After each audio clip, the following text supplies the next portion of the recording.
Are Meher బాబాకి జై. అందరికీ జై బాబా అండి. మనం గత కొన్ని రోజులుగా 'మెహరా మెహర్' అన్న పుస్తకం చదువుకుంటూ ఉన్నాం. ప్రస్తుతం బాబా నవజీవనం సాగిస్తున్నటువంటి ఆ ముచ్చట్లు మనం చదువుకుంటూ ఉన్నాం. బాబా తన స్త్రీ మండలితో మరియు పురుష సహచరులందరితో పాటు హైదరాబాద్‌లో ఉన్నటువంటి ఆ ముచ్చట్లు మనం చదువుకుంటున్నాం. 1951వ సంవత్సరం అక్టోబర్ 15వ తారీఖు నాడు బాబా స్త్రీలకు వీడ్కోలు చెప్పి డాంకీని డ్రైవ్ చేస్తూ ఉండగా హైదరాబాద్‌లోని ఖోజాగూడ కొండ మీద ఏకాంతవాసం చేయడానికి బయలుదేరారు. బాబా కారును ఆ సందర్భానికి తగ్గట్టుగా అలంకరించడం జరిగింది. 9 రోజుల తర్వాత కోహినూర్ బంగళాలో ఉన్న స్త్రీలకు బాబా ఒక సందేశాన్ని పంపించారు. నేను కులాసాగా బాగానే ఉన్నాను. ఈ గుహలో నా పని 100% విజయవంతంగా పూర్తి అయింది. ఈ రోజు నేను ఔరంగాబాద్ మీదుగా మెహరాజాద్‌కు కాలినడకన ప్రయాణం మొదలు పెట్టబోతూ ఉన్నాను అని సందేశాన్ని బాబా పంపించారు. బాబా కాలినడకన చేసిన చివరి ప్రయాణం ఇదే. బాబా ఔరంగాబాద్ చేరిన తర్వాత మస్తు కార్యక్రమం చేశారు. ఇమాంపూర్‌లో బాబా, ఏరోజ్, బైదుల్ మరియు గుస్తాజీ ఒక పాడుబడిన మసీదులో బస చేశారు. వారి సామాన్లను ఒక గుర్రపు బండిలో వేసి మెహరాజాద్‌కు పంపించారు. స్త్రీలు హైదరాబాద్ నుండి ప్రయాణించి బాబా వచ్చేసరికి మెహరాజాద్‌లో సిద్ధంగా ఉన్నారు. బాబా ఆదేశానుసారం విష్ణు 7 స్త్రీలు మెహరా, మణి, గోహెర్, మెహరు, నాజా, కిట్టి మరియు రానోలను నవంబర్ 21వ తారీఖు నాటికి మెహరాజాద్‌కు తీసుకొచ్చాడు. స్త్రీలు 2 కార్లలో ప్రయాణమయ్యారు. కోహినూర్ బంగళాలో ఒక కంచు గంట ఉండేది. భోజనం సిద్ధమైంది అన్న సంకేతాన్ని తెలపడానికి ఆ గంటను వాయించేవారు. ఇప్పుడు స్త్రీలు ఆ గంటను తమతో మెహరాజాద్‌కు తీసుకొచ్చారు.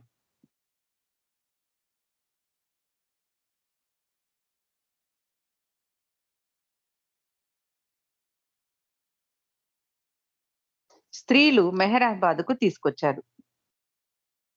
ఆ గంట గురించి మెచ్చుకోలుగా మెహరా బంగళా కాపలాదారు భార్యతో చెప్పగా, ఆమె మీకు అంతగా ఆ గంట నచ్చితే మీతో పాటే తీసుకెళ్ళండి అని చెప్పింది. ఎలాగూ మీరు ఖాళీ చేశాక ఈ బంగళాను గవర్నమెంట్ స్వాధీనం చేసుకుంటోంది కాబట్టి మీరు ఆ గంట తీసుకెళ్ళొచ్చు అని చెప్పిందామె. మాకు చెందని వస్తువు మేమెలా తీసుకోగలము అంది మెహరా. ఈ విషయాన్ని విష్ణుకు చెప్పగా, విష్ణు ఆ బంగళా బాడుగకు ఇప్పించిన వ్యక్తితో మాట్లాడాడు. ఆ వ్యక్తి, మీరు అలాంటిదే ఒక ఇత్తడి గంటను మార్కెట్ నుండి తెచ్చి, దాని స్థానంలో పెట్టి, ఈ గంటను తీసుకెళ్ళండి. అందులో ఏమీ తప్పు లేదు అని చెప్పాడు. విష్ణు ఆ వ్యక్తి సలహా ప్రకారం అలాంటి గంటనే తెచ్చి ఇచ్చి, ఈ గంటను తమతో తీసుకెళ్లారు. నవంబర్ 22వ తారీఖు బాబా కాలినడకన ఇమాంపూర్ నుండి మెహరాజాదు వచ్చారు. బాబా నేరుగా మెహరాబాదులో తన పాదం మోపలేదు. ఇంకా కొంచెం దూరంలో ఉన్న ఖండోబా కొండ వరకు నడక సాగించారు. బాబా ఆదేశానుసారం మెహరా, మణి బాబా ఏకాంతవాసం చేసేటటువంటి కొండ దగ్గర వేచి ఉన్నారు. బాబా తమ వైపు నడిచి రావడం వారిద్దరూ చూశారు. బాబా తెల్లటి సాద్రా ధరించి తలకు ఆకుపచ్చ తలపాగా కట్టుకొని ఉన్నారు. ఒక చేతిలో అక్షర ఫలకం, మరొక చేతిలో ఒక స్కార్ఫ్ పట్టుకొని ఉన్నారు బాబా. గోహెర్, మెహరా మణితో పాటుగా వచ్చింది. కానీ బాబాను చూడటానికి ఆమెకు అనుమతి లేదు. బాబాతో పాటుగా వచ్చిన నలుగురు పురుష సహచరులు కూడా బాబా వైపు మొహం చూపకుండా వెనక్కి తిరిగి నిలబడ్డారు. బాబా మెహరా మరియు మణి వైపు నడిచే సమయంలో వారు అలా వెనక్కి తిరిగి నిలబడడం జరిగింది. బాబా మెహరా ఆరోగ్యం గురించి అడిగి తెలుసుకున్నారు. మిగిలిన వారి గురించి కూడా అడిగి తెలుసుకున్నారు. హైదరాబాద్ నుండి మెహరాజాబాద్‌కు ప్రయాణం బాగా జరిగిందా అని బాబా అడిగారు.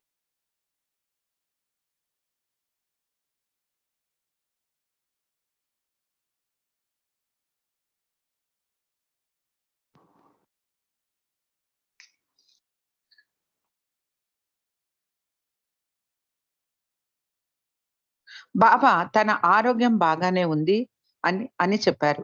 ఈ కాలినడకన నేను చేసిన ప్రయాణాలలో ఎన్నో ఒడిదుడుకులు కలిగినా నా ఆరోగ్యం బాగానే ఉంది. సుమారు 200 మైళ్ళు నడిచి, తర్వాత బస్సులో, ట్రైన్‌లో ప్రయాణించాము.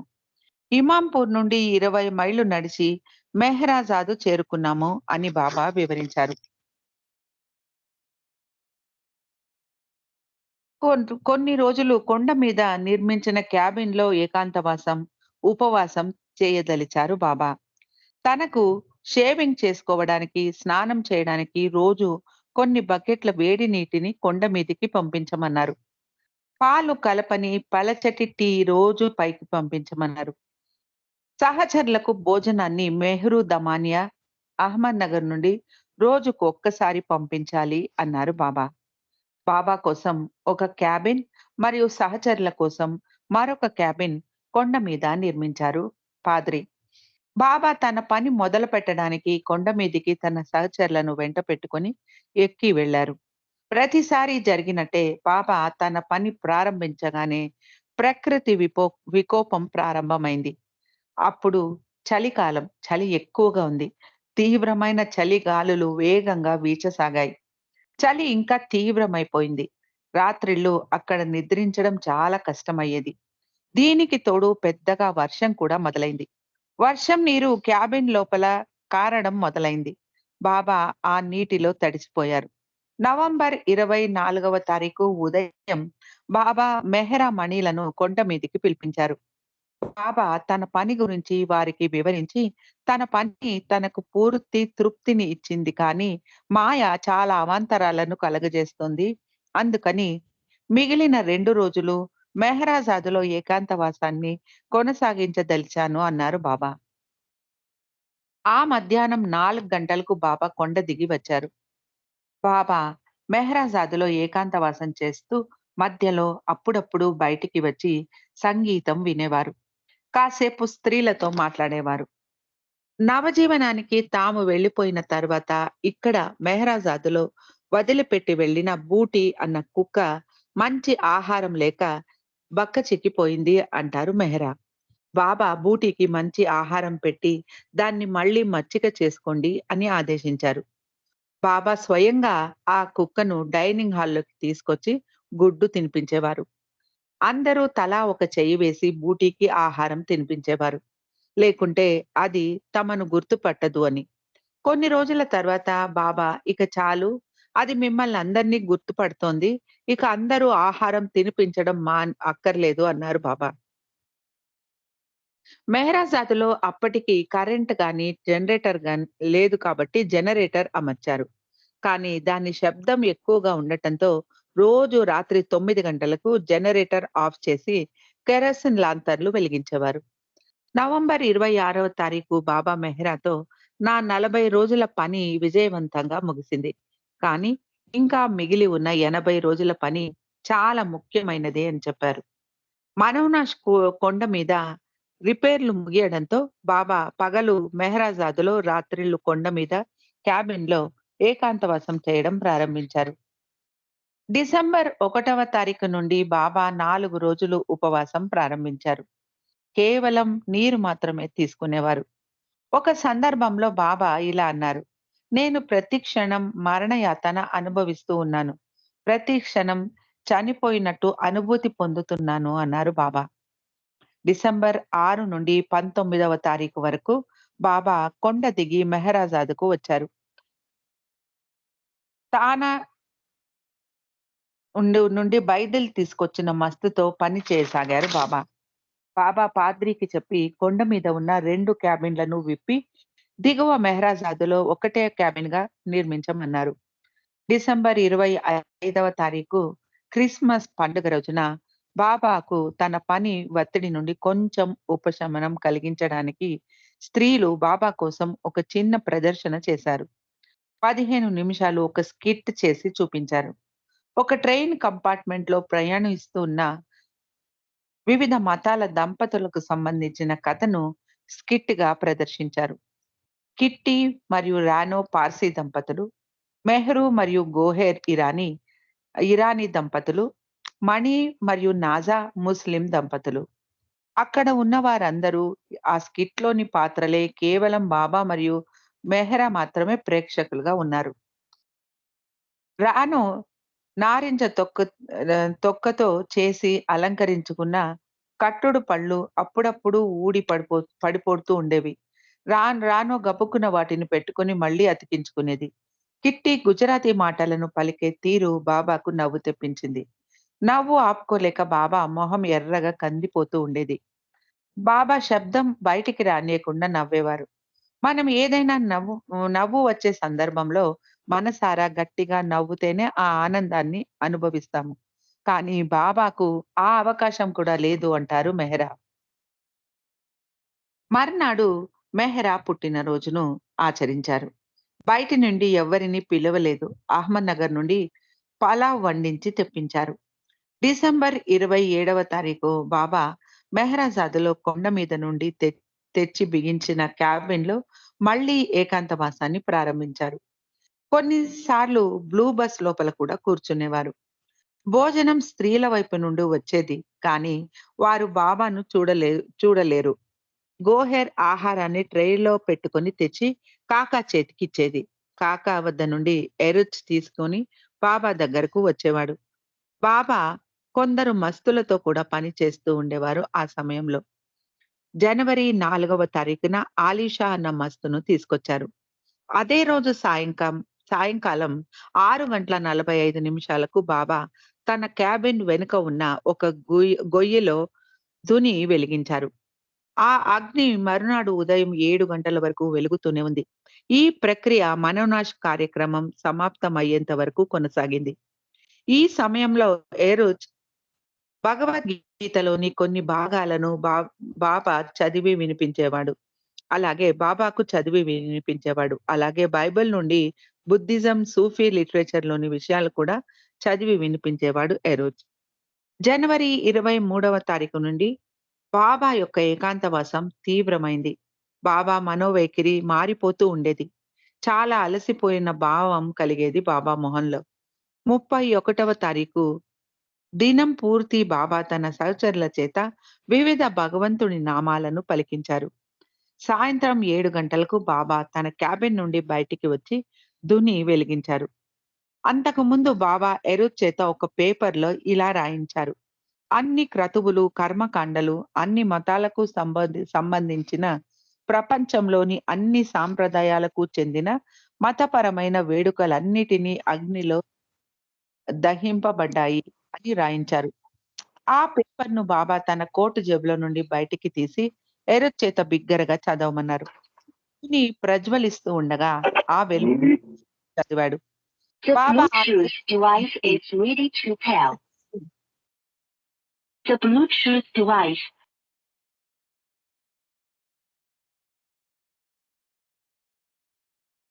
బాబా ఆ పేపర్‌ను చింపి ముక్కలు చేసి ధునిలోకి వేశారు. ఆ అగ్నిలో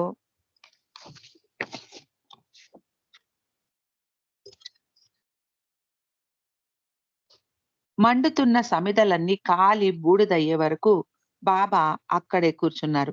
తర్వాత ధుని వెలిగించిన గొయ్యిని కప్పిపెట్టమన్నారు. అందులోని బూడిదను జాగ్రత్త చేయాలని బాబా ఆదేశించారు. ఆ బూడిదను 2 డబ్బాల్లోకి బాబాయ్ స్వయంగా తోడి గట్టిగా మూత వేసి బిగించారు. ఎవ్వరూ దాన్ని తాకకుండా, వాడకుండా ఉండేలాగా మొదట ఆ 2 డబ్బాలను మెహ్రాబాదులో మేడ మీద ఉన్న బాబా గది పక్క గదిలో పెట్టారు. 5 సంవత్సరాల తర్వాత బాబాకు రెండవ కారు ప్రమాదం జరిగిన తర్వాత ఆ మనోనాష్ బూడిద నింపిన డబ్బాలను ఎక్కడ పెట్టాలి అని అడిగినప్పుడు వాటిని మెహ్రాబాద్‌లోని స్టోర్ రూమ్‌లో పెట్టమన్నారు బాబా. బాబా శరీర త్యాగం చేసిన తర్వాత స్త్రీలు మెహ్రాబాదు కొండ మీద ఉన్న స్టోర్ రూమ్‌ను సర్దుతూ ఉన్నప్పుడు మణికి ఈ 2 డబ్బాలు కనబడ్డాయి. ఇవి ఏమిటి అంటూ మణి ఆ డబ్బాలు ఎత్తుకుంది. అవి చాలా బరువుగా ఉన్నాయి. వాటిలో రాళ్ళు నింపినట్టు బరువుగా ఉన్నాయి అవి. ఎవరో అవి బూడిద నింపిన డబ్బాలు అని చెప్పారు. బూడిద చాలా తేలికగా ఉంటుంది. కానీ ఇవి చాలా బరువుగా ఉన్నాయి. ఏముంది అందులో చూడాలి అంటూ వాటిని తీసి చూస్తే అవి బూడిద నిండిన డబ్బాలే. బాబా వాటిని ఎవ్వరూ తాకకూడదు అని చెప్పిన విషయం గుర్తుకొచ్చింది. వాటిని వాడకూడదు మరియు తాకకూడదు అని బాబా చెప్పారు. ఆ రోజు దునిలో ఆ పేపర్‌ను కాల్చిన తర్వాత ఫిబ్రవరి 1వ తారీఖున బాబా తన జై ఏకాంతవాసం బాబా! చేసిన జై బాబా! అక్కడ మణిగారు డబ్బాలో తీసే దగ్గర వాయిస్ పోయింది. ఒకసారి మళ్ళీ అక్కడ చదవండి. ఆ! సరే అండి. బాబా శరీర త్యాగం చేసిన తర్వాత స్త్రీలు మెహరాబాదు కొండ మీద ఉన్న స్టోర్ రూమ్‌ను సర్దుతూ ఉన్నప్పుడు మణికి ఈ 2 డబ్బాలు కనబడ్డాయి. ఇవేమిటి అంటూ మణి ఆ డబ్బాలను ఎత్తుకుంది. అవి చాలా బరువుగా ఉన్నాయి. వాటిల్లో రాళ్ళు నింపినట్టు చాలా బరువుగా ఉన్నాయి అవి. ఎవరో అవి బూడిద నింపిన డబ్బాలు అని చెప్పారు. బూడిద చాలా తేలికగా ఉంటుంది. కానీ ఇవి మాత్రం చాలా బరువుగా ఉన్నాయి. ఏముందో చూడాలి అంటూ వాటిని తీసి చూస్తే అవి బూడిద నిండిన డబ్బాలే. బాబా వాటిని ఎవ్వరూ తాకకూడదు అని చెప్పిన విషయం గుర్తుకొచ్చింది. వాటిని వాడకూడదు మరియు తాకకూడదు అని బాబా చెప్పారు. ఆ రోజు దునిలో ఆ పేపర్‌ను కాల్చిన తర్వాత ఫిబ్రవరి 1వ తారీఖున బాబా తన ఏకాంతవాసం చేసిన క్యాబిన్ నుండి బయటికి వచ్చి నీలు చేత బిగ్గరగా "ఓ పరబ్రహ్మ పరమాత్మ" అని అరవమన్నారు. మిగిలిన సహచరులు ఆ మాటలను పునరుచ్చరించారు. అలా బాబా తన మనోనాష్ మరియు ఏకాంతవాసాన్ని ముగించారు. బాబా పాశ్చాత్య దేశాలకు వెళ్ళనున్నారు కాబట్టి ఆ ప్రయాణం మీద దృష్టి పెట్టారు. రానో ఆ ప్రయాణానికి కావలసిన పేపర్ వర్క్, పాస్‌పోర్ట్‌లు, వీసా, టికెట్ మొదలైన వాటిని సమకూర్చసాగింది. రానోకు ఒక చిన్న సర్జరీ అవసరం అవ్వడంతో అహ్మద్‌నగర్‌లోని బూత్ హాస్పిటల్‌కు రానోను పంపించారు. అక్కడ యూరోపియన్ డాక్టర్ అండర్సన్ ఉన్నాడు. "నువ్వు చింతించకు" అని బాబా రానోతో చెప్పారు.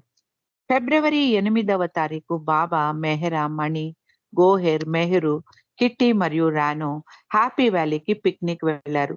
అందరూ ఆ రోజు సరదాగా గడిపారు. ఫిబ్రవరి 12వ తారీఖు బాబా యొక్క 58వ పుట్టినరోజు జరిపారు. బాబా ఒక సర్క్యులర్ పంపించి అందులో ఇలా వ్రాయించారు. భగవంతుడి ఆశీస్సులు, నా ప్రేమ మీ అందరికీ ఈ రోజున నా నిజమైన తొలి పుట్టినరోజు అంటూ పంపించారు. మర్నాడు బాబా నవజీవనం తర్వాత మొదటిసారిగా స్త్రీలతో మెహరాబాద్‌కు వచ్చారు. మెహరాబాదులో లాగా మెహరాజాదులో కూడా కొన్ని మార్పులు గమనించారు. అక్కడ చెట్లు నీరు లేక వాడిపోయి ఉన్నాయి. బాబా నేను మళ్ళీ తిరిగి రాను అని ప్రకటించి వెళ్ళినా కూడా మన్సారికి బాబా మళ్ళీ వస్తారు అన్న ఆశ ఉండేది. బాబా వెళ్ళిపోయిన 2 నెలల తర్వాత సరోజ్ చేత మన్సారికి చెప్పు బాబా మళ్ళీ తిరిగి వస్తారు అన్న ఆశ గనుక ఆమెకు ఉంటే వెంటనే దాన్ని తుడిచివేయమని చెప్పు. అది జరగని పని అని చెప్పి పంపించారు బాబా. ఆ మాటలు విని ఒక్క క్షణం నాకు బాధ కలిగింది కానీ, వెంటనే నాకు ఒక విషయం అర్థమైంది. బాబా తాను ఎలాంటి ఉత్తరాలు కానీ, సందేశాలు కానీ పంపించను అన్నారు అన్నారు. కానీ ఇప్పుడు సరోజ్ చేత ఉత్తరం రాసి పంపించారు. కాబట్టి బాబా వస్తారు అన్న ఆశ కూడా నెరవేరుతుంది అన్న నమ్మకం నాకు కలిగింది అంటారు మన్సారి. ఫిబ్రవరి 13వ తారీఖు బాబా మన్సారిని కలిశారు. నేను నవజీవనాన్ని ముగించాను. తిరిగి వచ్చాను అన్నారు. మన్సారి థాంక్ గాడ్ అంది. బాబా నువ్వు లేకుండా 2 సంవత్సరాలు గడపడం చాలా కష్టమైంది అంటూ తన బాధను బాబాకు వివరించింది. ఇప్పుడు అంతా ముగిసింది. నేను మళ్ళీ తిరిగి వచ్చాను కదా! ఇక అంతా సంతోషమే అన్నారు బాబా. బాబాకు తాను పామును చంపిన సంఘటన వివరించింది మన్సారి. నేను నీతోనే ఉన్నాను అని నువ్వు నమ్ముతావా? అన్నారు బాబా. ఫిబ్రవరి 17వ తారీఖు బాబా మరియు స్త్రీ మండలి బొంబాయి వెళ్లారు. అమెరికా వీసా కోసం. బాబా అప్పుడు ఖుర్షద్ మరియు సూనామాసీలను కలిశారు. వారు మెహర్జీ ఇంటి నుండి బయటికి వచ్చి వార్డెన్ రోడ్‌లో ఒక ఇంటిలో పేయింగ్ గెస్ట్‌లుగా ఉన్నారు. బాబా వారి మంచం పైన కూర్చున్నారు. ఖుర్షద్ నిద్రలో ఊపిరి అందక అవస్థపడే విషయాన్ని బాబాకు వివరించింది. నేను తిరిగి వచ్చేశాను కాబట్టి నీకు మళ్ళీ అలా జరగదు అన్నారు బాబా. బాబా చెప్పినట్టు మళ్ళీ అది అలా తిరిగి ఆమెకు అనిపించలేదు. మన్సారిలాగే వలు కూడా బాబాను చాలా పోగొట్టుకున్నానన్న భావనను అనుభవించేది. బాబాతో దూరం అవడంతో ఆమె మానసిక స్థితి చాలా దారుణంగా తయారైంది. మొదట వలు పూణేలో బింద్రా హౌస్‌లో ఉండేది. 6 నెలల తర్వాత చాలా నిరాశ చెంది ఆమె తిరిగి అరంగావ్‌కు వెనుదిరిగింది. డాలీలాగే వలు కూడా బాబాకు సంబంధించిన పనులను చేయాలని అనుకునేది. బాబాకు సంబంధించిన స్వంత పనులన్నీ మెహరాయే చేయాలి అని బాబా ఆదేశించడంతో బాబా తనను స్త్రీ మండలిలోని స్త్రీల నుండి వేరు చేసి చూస్తున్నారు అన్న భావన వల్లుకు కలిగేది. బాబా వలును మెహరాజాదు నుండి దూరంగా పెట్టసాగారు. ఆమె వైఖరి మెహరాబాదులోని స్త్రీ మండలి నడుమ అలజడి కలగజేస్తోంది అన్న కారణం చేత బాబా వలును దూరం పెట్టసాగారు. కానీ బాబాను చూసి తీరాలి అన్న తపనతో వలు ఆరంగావ్ నుండి పింపల్గావ్‌కు 15 మైళ్ళు నడిచి ఎవ్వరికీ తెలియకుండా బాబా ఏకాంతవాసం చేసే కొండకు ఎదురుగా మరుగున నిలబడి బాబాను దూరం నుండి చూడాలి అనుకుంది. బాబా కాలుదారి గుండా నడిచి రావడం చూసి ఆపుకోలేక పరిగెత్తుకుంటూ వెళ్లి బాబా పాదాల మీద వాలిపోయింది. బాబా, మీరు లేకుండా నేను బ్రతకలేను. దయచేసి నన్ను మీ వద్ద ఉండటానికి అనుమతించండి అని వేడుకుంది. బాబా ఆమెతో నవ్వుతూ మాట్లాడారు. కానీ వలు ఏడుపు ఆపలేదు. ఆమెను మామూలు స్థితికి తీసుకురావడానికి బాబా ఆమె నెత్తి మీద ఒక దెబ్బ వేశారు. శరీరంలో విద్యుత్ ప్రవహించినట్టయింది వలుకు. బాబాతో పింపల్గావ్‌లో నివసించాలి అన్న కోరిక కూడా మాయమైంది. బాబా వలును ఆరంగావ్ తిరిగి వెళ్ళిపోమన్నారు. మళ్ళీ పింపల్గావ్‌కు తిరిగి రావద్దు అన్నారు బాబా. బాబా తన ఫోటో ఒకటి ఆమెకు ఇచ్చి, నేనెప్పుడూ నీ వద్దనే ఉంటాను అని చెప్పారు. బాబా ఇచ్చిన ఫోటోతో ఇంటికి తిరిగి వచ్చిన వలుకు ఆ ఫోటోలో బాబా నిజంగా ఉన్నట్టు కనిపించేవారు. బాబా తనతోనే ఉన్నారు, తాను ఒంటరిగా లేను అన్న భావన వలుకు కలిగింది. వలు బాబా కోసం ఎన్నో పనులు చేసేది. బాబా గదిని ఊడవడం, బట్టలు ఉతకడం చేసేది. బాబా మీద గాఢమైన ప్రేమ ఉండేది వలుకు. నవజీవనంలో బాబా బయలుదేరి వెళ్ళాక వలు బింద్రా హౌస్‌లో కొన్ని రోజులు ఉండి తిరిగి ఆరంగావ్ వచ్చేసింది. ఫ్యామిలీ క్వార్టర్స్ పక్కన ఒక చిన్న గదిని వలుకు ఇచ్చాడు పాద్రి. వలు తన చివరి రోజుల వరకు అక్కడే ఉండేది. నవజీవనం గురించి మణి ఇలా వివరిస్తారు. బాబా, నేను అన్ని భూమికల నుండి ఏకకాలంలో పని చేస్తాను అని చెబుతారు. మనకు బాబా భౌతిక శరీరంతో చేసే పని మాత్రమే మనకు కనపడుతుంది. కానీ ఒక సముద్రం ఉపరితలం దగ్గర నిలబడి దాని లోతును మనం లెక్క వేసినట్టు బాబా పనిని మనం ఊహించి లెక్క వేయలేం. బాబా ఏది చేసినా కేవలం యాంత్రికంగా ఒక పని చేసినా కూడా ఆ చర్యకు ఎంతో ప్రాముఖ్యత, ఒక ఉద్దేశము ఉండి తీరుతుంది. దాని పర్యవసానం వివిధ ఫలాలను ఇస్తుంది. అందుకే నేను నవజీవనం గురించి మాట్లాడినప్పుడు కేవలం కొంచెం మాత్రమే మేము వివరించగలం. మేము చూసింది మాత్రమే మాటలతో వివరించి, అక్కడ అలా నడిచాము, ఇక్కడ ఇలా చేశాము అని మాత్రమే మేము చెప్పగలం అంతే. ఆ దైవీ మానవుడు నడిచిన నవజీవనం ఇది కేవలం ఆచరింప అది ఇది ఇదివరకే ఆచరింపబడుతోంది అంటారు మణి. 1937వ సంవత్సరంలో మెహర్ బాబా స్త్రీ మండలిని విదేశాలకు తీసుకెళ్లారు. తర్వాత 15 సంవత్సరాలు బాబా పాశ్చాత్య దేశాలకు వెళ్ళలేదు. ఇప్పుడు మళ్ళీ బాబా అమెరికా ప్రయాణమయ్యారు. నవజీవనానికి తనతో వచ్చిన నలుగురు స్త్రీ సహచరులను వెంట తీసుకెళ్లదలిచారు బాబా. స్త్రీలకు కావాల్సిన బట్టలను సోదరుడు ఎరుత్ సోదరి మెహరు దమాన్యా టైలర్ చేత కుట్టించింది. 1952వ సంవత్సరంలో బాబాతో పాటు పాశ్చాత్య దేశానికి వెళుతున్నాము అన్న ఆనందం స్త్రీలకు అంతగా లేదు. వారికి పాశ్చాత్య దేశాలలో పెద్ద ఆసక్తి ఉండేది కాదు. ఆ ప్రయాణాలు వీరికి సౌకర్యంగా అనిపించేవి కాదు. మటిల్ బీచ్‌లో మెహర్ సెంటర్ ప్రారంభోత్సవానికి వెళుతున్నాము అని బాబా స్త్రీలకు చెప్పారు. అంతేకాదు, స్త్రీల నిరుత్సాహానికి ఇంకొక కారణం బాబా అనారోగ్యం.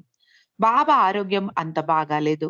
ఫిబ్రవరి 26వ తారీఖున బాబాకు పైల్స్ ఆపరేషన్ జరిగింది. అంతేకాదు వసూచికి గాను బాబా వేసుకున్న వ్యాక్సినేషన్ ఇంజెక్షన్ తేడా చేసింది. బాబా చాలా నీరసంగా ఉన్నారు. విదేశాలకు ప్రయాణించేటప్పుడు ఆ దేశ నియమానుసారం వ్యాక్సినేషన్ చేయించుకోవాలి. సరోజ్ తన పలుకుబడిని ఉపయోగించి మెహ్రాజాద్‌కి పిలిపించి ఆ ఇంజెక్షన్స్ వేయించాడు. మెహ్రా చేయిని గోహెర్ గట్టిగా పట్టుకొని నిలబడితే ఆ డాక్టర్ ఇంజెక్షన్ వేశాడు. బాబాకు ఇంజెక్షన్ వేయించకుండా ఆ సర్టిఫికేట్ మీద తాను సంతకం చేసి ఇచ్చేస్తాను అంది డాక్టర్ గోహెర్. కానీ బాబా అది చట్ట విరుద్ధం కాబట్టి వద్దు అంటూ వారించి తాను కూడా ఇంజెక్షన్ చేయించుకున్నారు. స్త్రీలకు ఆ ఇంజెక్షన్‌తో ఎలాంటి రియాక్షను కలగలేదు కానీ బాబా భుజం మొత్తం వాచిపోయింది. ఎర్రగా కందిపోయి బొబ్బలు వచ్చాయి. జ్వరంతో బాధపడుతున్నారు బాబా. గోహెర్ బాబాకు పెన్సిలిన్ ఇంజెక్షన్ ఇచ్చింది. బాబా చేతికి సూది గుచ్చే ప్రతిసారి తనకు ఎంతో బాధ కలిగేది అంటారు గోహెర్. బాబా పడుతున్న బాధ, నొప్పి తమ ప్రయాణానికి మంచి శకునంగా వారికి అనిపించలేదు. బాబాకు కొత్తగా పెట్టించినటువంటి కట్టుడు పళ్ళు కూడా అంత అనుకూలంగా లేవు. వాటిని ధరించడం బాబాకు పెద్దగా ఇష్టం కూడా లేదు. ఎరుజ్, గుస్తాజీ మరియు బైదుల్‌కు ఆ కట్టుడు పళ్ళను ఇచ్చి వాటిని బాబా ధరించేలా చూడమన్నాడు ఎరోజ్. హైదరాబాద్‌లో తయారు చేయించిన పళ్ళు కొంచెం బరువుగా ఉన్నాయి అని బాబా వాటిని పెట్టుకోవడానికి ఇష్టపడేవారు కాదు కాబట్టి పూణేలో డాక్టర్ భరూచా దగ్గర కొంచెం తేలికగా ఉన్న మరొక సెట్ చేయించారు ఈరోజు.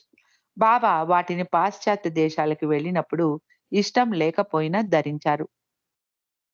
బాబా ఆరోగ్యం అంత బాగా లేకపోయినప్పటికీ మంచి మూడ్‌లో బాబా చాలా ఉల్లాసంగా ఉండేవారు. అందరూ ఏప్రిల్ 6వ తారీఖున బొంబాయి చేరుకున్నారు. ప్రయాణం 18వ తారీఖు కావడంతో అంతవరకు ఆషియానాలో ఆర్నవాజ్ ఇంటిలో ఉన్నారు. ఆ ఇంటి కింద ఉన్న క్రిస్టియన్ దంపతుల పిల్లలు చాలా శబ్దం చేసేవారు. వారు మెట్లపై నుండి ఎక్కి దిగడం, రాత్రిళ్ళు వాళ్ళు చేసే శబ్దం వల్ల బాబాకు నిద్ర కరువైంది. బాబా చోటు మారాలి అనుకున్నారు. గోవాకు చెందిన ఒక క్రిస్టియన్ ఇంటిలోకి మారారు. కానీ అక్కడ కూడా బాబాకు ప్రశాంతత కరువైంది.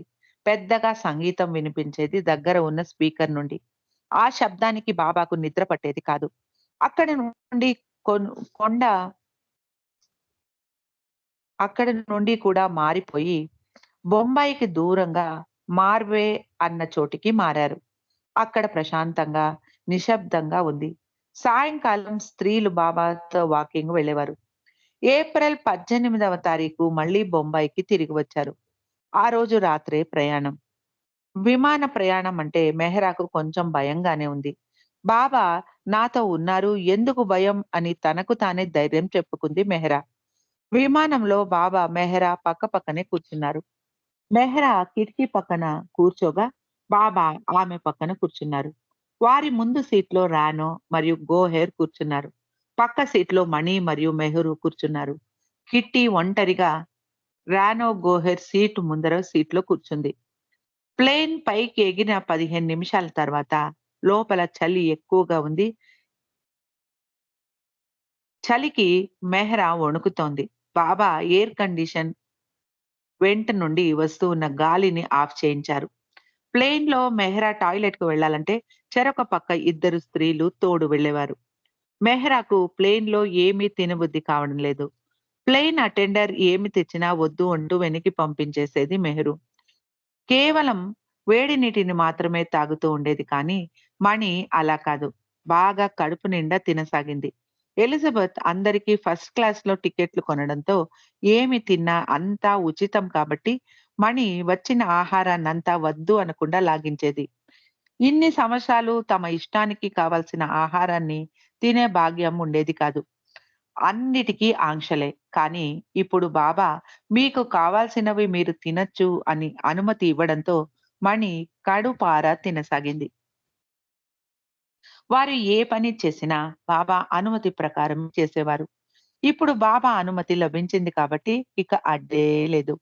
మెహ్రూతో నీకు తెచ్చిన ఆహారాన్ని వద్దు అంటూ పంపించేయకు, నేనే తింటాను అంటూ వాటిలో తనకిష్టమైన వాటిని తిని మిగిలినది వదిలిపెట్టేసేది మణి. పాశ్చాత్య దేశాల్లో ఏదైనా వేడుక చేసుకున్నప్పుడు షాంపెయిన్ తాగడం వారికి అలవాటు. మణి ఎప్పుడూ దాన్ని రుచి చూడలేదు. ఎలా ఉంటుందో తాగి చూడాలి అన్న కుతూహలం మణికి ఉండేది. ఇప్పుడు ఈ ప్లేన్‌లో షాంపెయిన్ తాగింది మణి. కానీ దాని రుచి ఆమెకు అంతగా నచ్చలేదు. మణి చిన్నతనంలో తల్లి షిరీన్ మణిని ఇంట్లో ఒంటరిగా వదిలి ఏదో పని మీద బయటకు వెళ్ళింది ఒకసారి. అప్పుడు ఎవరో జొరాస్ట్రియన్ వ్యక్తి చని ఎవరో చనిపోయారు అంటూ ఒక బ్యాగ్ నిండా తినుబండారాలు, ఒక మద్యం సీసా ఇచ్చి వెళ్ళాడు. అది వారి సాంప్రదాయం. మణి ఆ తినుబండారాలను తిని ఆ సీసాలోని పానీయాన్ని మొత్తం తాగేసింది. అంతే, ఆమెకు 6 గంటల పాటు మత్తుగా నిద్ర పట్టేసింది. షిరీన్‌మాయి తిరిగి వచ్చి విషయం తెలిసి, "ఏం తాగావు?" అని సీసాలోని వేడి నీటిని తాగాను అని చెప్పింది మణి. ఆ నీరు తాగడంతో గొంతులో మంట కలగడం అని ఒక కలగడంతో అవి వేడి నీరు అనుకుంది మణి. అలా మొదటిసారి మద్యం రుచి మణి చూసింది. ప్లేన్‌లో తిని కూర్చోవడం మాత్రమే. తిన్నది అరిగేది కాదు అంటూ మెహ్రా మటిల్ బీచ్‌లో ప్లేన్ దిగే ముందు భోజనం వద్దు అనుకుంది. కానీ అందులో వారు తెచ్చిన చికెన్ ఊరిస్తూ ఉండటంతో మెహ్రా కాదనలేకపోయింది. మళ్ళీ మటిల్ బీచ్‌కు వెళ్ళగానే సస్యాహారమే తినాలి. ప్లేన్‌లో ప్రయాణం మెహ్రాకు అంతగా ఇష్టం కాలేదు. బాబా పక్కనే ఉన్నారు కాబట్టి ఆమెకు అంత కష్టం కలగలేదు. మెహ్రాకు ట్రైన్‌లో ప్రయాణమే ఇష్టం. ట్రైన్‌లో కిటికీ పక్కన కూర్చొని బయట దృశ్యాలను చూడవచ్చు. బాబా బృందం ప్రయాణించిన ప్లేన్ ఇండియా నుండి అమెరికా చేరడానికి 5 చోట్ల ఆగింది. Tehran, Cairo, Rome, Paris, Gander. Plane రోమ్‌లో ఆగినప్పుడు బాబా మరియు స్త్రీలు ప్లేన్ దిగి ఎయిర్‌పోర్ట్ అంతా తిరిగి వచ్చారు. బాబా ఆరోగ్యం ఇంకా కోలుకోలేదు. బాబా ప్రయాణం చేసేంత సేపు విశ్రాంతి తీసుకుంటూనే ఉన్నారు. మొహం మీద చేతి రుమాలు కప్పుకొని కళ్ళు మూసుకొని పడుకున్నారు బాబా. ప్లేన్‌లో ప్రయాణిస్తున్న ఒక చిన్న పిల్లవాడు బాబాకు ఆకర్షితుడై బాబా దగ్గరికి వచ్చి నిలబడ్డాడు. మెహ్రా బాబాకు ఈ విషయం తెలపడంతో బాబా కళ్ళు తీసి ఆ కుర్రాడికేసి నవ్వుతూ చూసి వాడి భుజం తట్టారు. ఆ కుర్రవాడు తిరిగి తన సీట్ దగ్గరికి వెళ్ళిపోయాడు. మళ్ళీ తిరిగి వచ్చాడు. వాడి తల్లిదండ్రులు బాబాకు అంతరాయం కలిగిస్తున్నాడు అనుకుంటూ వాడిని తీసుకెళ్ళిపోయారు. పారిస్‌లో ప్లేన్ ఎక్కిన ఒక ఇంగ్లీష్ కుటుంబంలోని ఒక చిన్న అమ్మాయి కూడా బాబాను చూస్తూ వచ్చి దగ్గర నిలబడేది. బాబా మొహంలోకి చూసి నవ్వేది. బాబా కూడా తిరిగి నవ్వారు. చిన్న పిల్లలకు బాబా ఎవరో తెలియనప్పటికీ వారు బాబాకు ఆకర్షితులయ్యేవారు. ఆ ప్లేన్‌లో అంతమంది ప్రయాణిస్తున్నా ఆ పిల్ల మాత్రం బాబాకు ఆకర్షితురాలైంది. ఏప్రిల్ 20వ తారీఖు ఉదయం 6:30 న్యూయార్క్‌లో ప్లేన్ దిగింది. పాశ్చాత్య దేశంలో ఒక్క సంవత్సరం ఉండాల్సి రావచ్చు అని బాబా చెప్పడంతో స్త్రీలు చాలా లగేజే వెంట తెచ్చుకున్నారు.